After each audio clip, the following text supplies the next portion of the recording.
Muito obrigada, Sra. Presidente. Gostaria de começar por renovar os votos de pesar que ontem apresentámos ao Partido Socialista e à família pela morte de José Medeiros Ferreira. Bem, indo ao debate, Sr. Primeiro-Ministro, eu venho aqui falar de um tema que parece nunca prescrever, que é o verdadeiro regime de exceção de que a banca goza neste país. A imprensa económica tem dado conta da intenção do Governo de criar um veículo financeiro sustentado pelo Estado para o crédito mal parado dos bancos nacionais e outros ativos que dão prejuízo. A banca parece entusiasmada com a ideia, que é, como sabe, uma ideia que tem consequências nas contas públicas.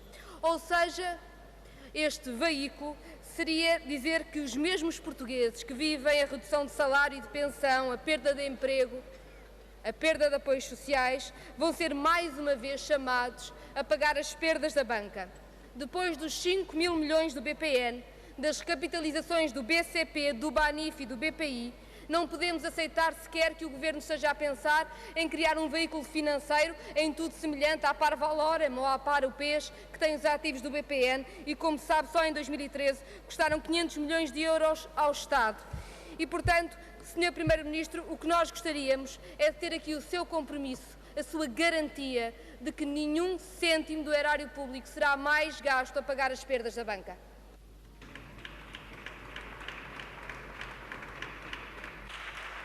Sr. Primeiro-Ministro, tem a palavra.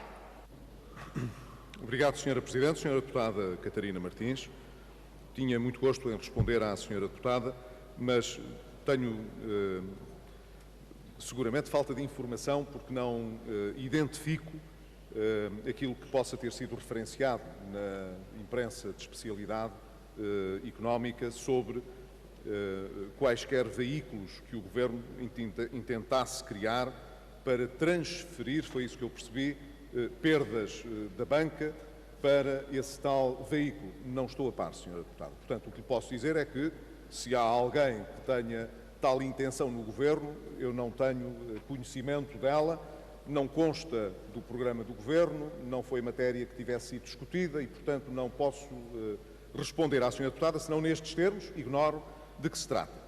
Não há dúvida de que os bancos portugueses têm registado imparidades ao longo destes anos, e essas imparidades têm obrigado os próprios bancos a fazer provisões de capital, como a Sra. Deputada sabe, para que os seus rácios Core Tier 1 possam estar de acordo com aquilo que são as determinações da EBA, que é a autoridade europeia que fixa esse regime. Também a Sra. Deputada saberá que os bancos, quando registam essas imparidades, e nomeadamente quando elas correspondem a crédito mal parado vencido há determinado tempo que não tem previsão de vir a ser cobrado, ele é tido como uma perda fiscal que corrige as contas anteriores que os bancos apresentaram e há um prazo determinado para poderem registar essas perdas fiscais. Sra. Deputada, isto é tudo o que lhe posso dizer, que provavelmente a Sra. Deputada sabe e que corresponde ao nosso quadro legal. Não sei se existe alguma intenção na banca de criar veículos próprios para transferir ou não este tipo de perdas e, portanto, não posso pronunciar sobre intenções que outros possam ter ou não. Não tenho conhecimento que dentro do Governo esta matéria tenha sequer sido trabalhada. Muito obrigado.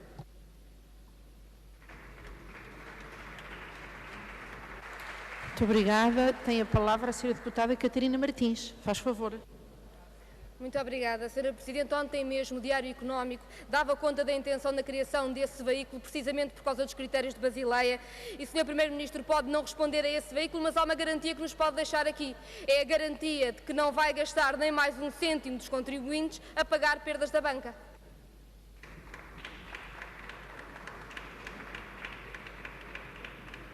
Faz favor, Sr. Primeiro-Ministro. Tem a palavra. Sra. Presidente e Sra. Deputada, eu tenho muita dificuldade em responder nesses termos à Sra. Deputada, porque o Governo não deixará de respeitar a lei que está em vigor. E, portanto, depende do que é que a Sra. Deputada entende por perdas fiscais. Se existe um regime em que todas as entidades, não é só a banca, todas as entidades, podem reportar perdas fiscais em que, por lei, elas sejam relevadas, É evidente que elas serão relevadas nesses termos da lei. Isso já acontece, já aconteceu antes e acontecerá no futuro, não pode ser de outra maneira. Os bancos, como outras empresas, quando pagam impostos com base na previsão de uma receita ou de um proveito que acaba por não se concretizar, ajustam, têm um determinado período para ajustar depois essa despesa fiscal e isso irá acontecer na mesma. Agora, o Governo não tenciona intervencionar mais bancos. Não sei se é isso que a senhora deputada está a perguntar. Não há, nesta altura, nada que indique que os bancos portugueses necessitem, da parte do Estado, de nenhum processo de recapitalização. Volto a dizer, em qualquer caso, o que já disse noutras ocasiões. Se porventura isso fosse necessário, nós estamos em condições de o poder fazer. Julgamos que isso não será necessário. Mas se isso for necessário, o Governo português não permitirá para a economia portuguesa o risco de poder vir a ter uma crise bancária. Mas não me parece, de acordo com aquilo que têm sido as declarações proferidas pelo Sr. Governador do Banco de Portugal, que exista um cenário parecido com esse. Portanto, Sra. Deputada, não posso dar outra resposta, a menos que a Sra. Deputada me coloque uma pergunta em concreto. Eu não tenciono, nem deixo de tencionar, gastar dinheiro dos contribuintes com bancos, na medida em que não há nenhuma contingência nesta altura que indique que haja qualquer banco que necessite de operações de recapitalização para as quais o Governo deva disponibilizar meios. Se isso vier a acontecer, e em termos que não posso especular nem devo, o Governo cá estará para assumir as suas responsabilidades, como fez no passado.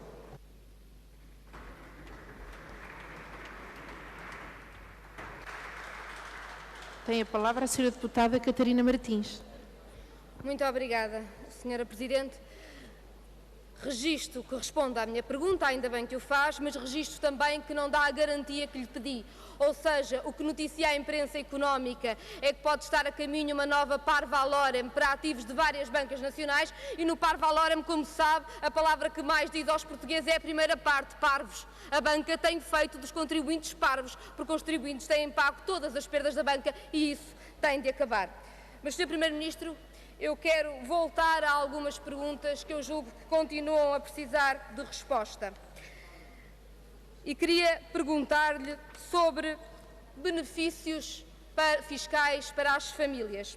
Estará recordado que lhe perguntei já sobre os benefícios fiscais para famílias numerosas que o PSD e CDS anunciaram no dia 27 de setembro, mesmo antes do dia de reflexão, antes das eleições autárquicas, que entregaram os projetos aqui na Assembleia da República, projetos para a redução até 50% no IMI, deduções no IRS com educação, menos impostos nos carros, para famílias numerosas, e recordo que no dia 18 de outubro, PSD e CDS pediram para esses projetos não serem votados, pediram um adiamento e deixaram os projetos em banho-maria até agora.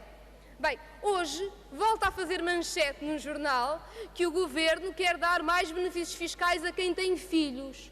E a pergunta que eu tenho para lhe fazer é se é desta que vai haver alguma política fiscal para a natalidade ou se são sempre e só propaganda eleitoral. Vai descongelar os projetos de PSD e CDS que cá estão sobre famílias, sobre o IMI, sobre o IRS, ou, pelo contrário, mais uma vez, estamos a assistir um número de propaganda eleitoral?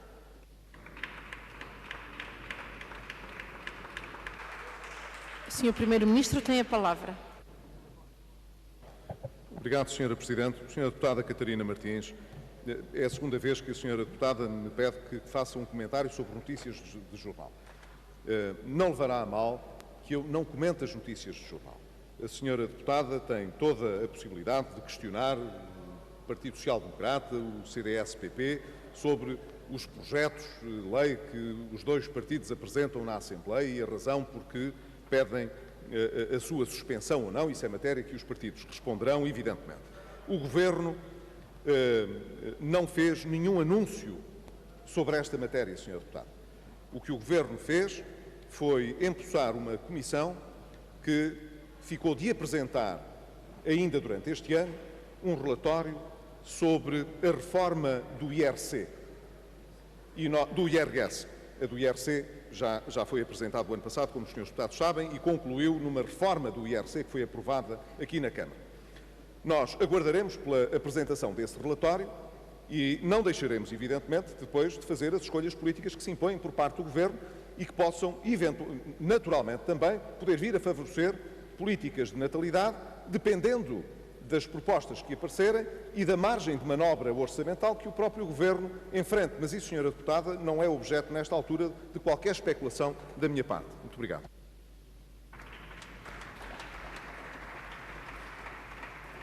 Muito obrigada. Sr. Primeiro-Ministro, Sra. Deputada Catarina Martins, ainda dispõe de tempo, faz favor. Repare, Sr. Primeiro-Ministro, que eu não o questionei sobre notícias de jornal. Questionei sobre projetos do PSD e do CDS que estão no Parlamento e que estão congelados há 6 meses.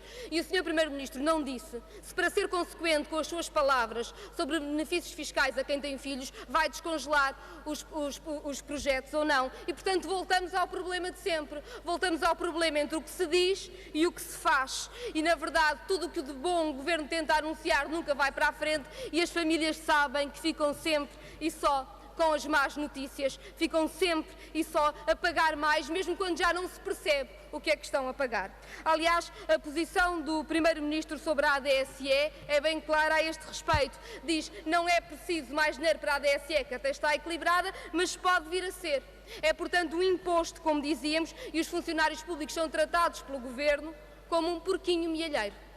E não podem ser tratados assim os funcionários públicos, como não podemos continuar a ter uma política de insustentabilidade para quem vive neste país, em nome da sustentabilidade dos credores.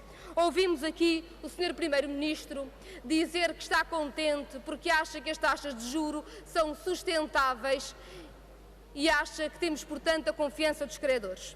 O que o Sr. Primeiro-Ministro não disse é que a sustentabilidade que planeia para os credores é em nome da insustentabilidade do país. Ou seja, é em nome dos cortes nos salários, nas pensões, na educação e na saúde. Quando o Sr. Primeiro-Ministro chama essa gente, a quem com bom senso lhe vem dizer que tem um problema de sustentabilidade de dívida pública, tem um problema de futuro com o país, o que o Sr. Primeiro-Ministro esconde é que, de facto, não tem nenhum projeto para quem vive neste país, para quem trabalha neste país e não se importa absolutamente nada de não pagar pensões, de não pagar salários, de não cumprir na educação, de não cumprir na saúde, de não cumprir com as suas obrigações com as pessoas, desde que possa cumprir com obrigações para os credores, obrigações que vão sempre crescer. E, Sr. Primeiro-Ministro, não posso deixar de notar que este debate começou com um não debate. Sobre a reunião de há 2 dias, sobre o que une e aproxima PSD e PSD, nem uma palavra. A divergência insanável parece ter ficado sanada há tempo. Talvez tenha servido para o Sr. Primeiro-Ministro ter levado o fiel líder do Partido Socialista, nas palavras de Angela Merkel, no bolso do casaco com que foi a Berlim prestar contas. Sr. Primeiro-Ministro, tem que prestar contas no país, tem que prestar contas por tornar insustentável, por tornar impossível o futuro neste país.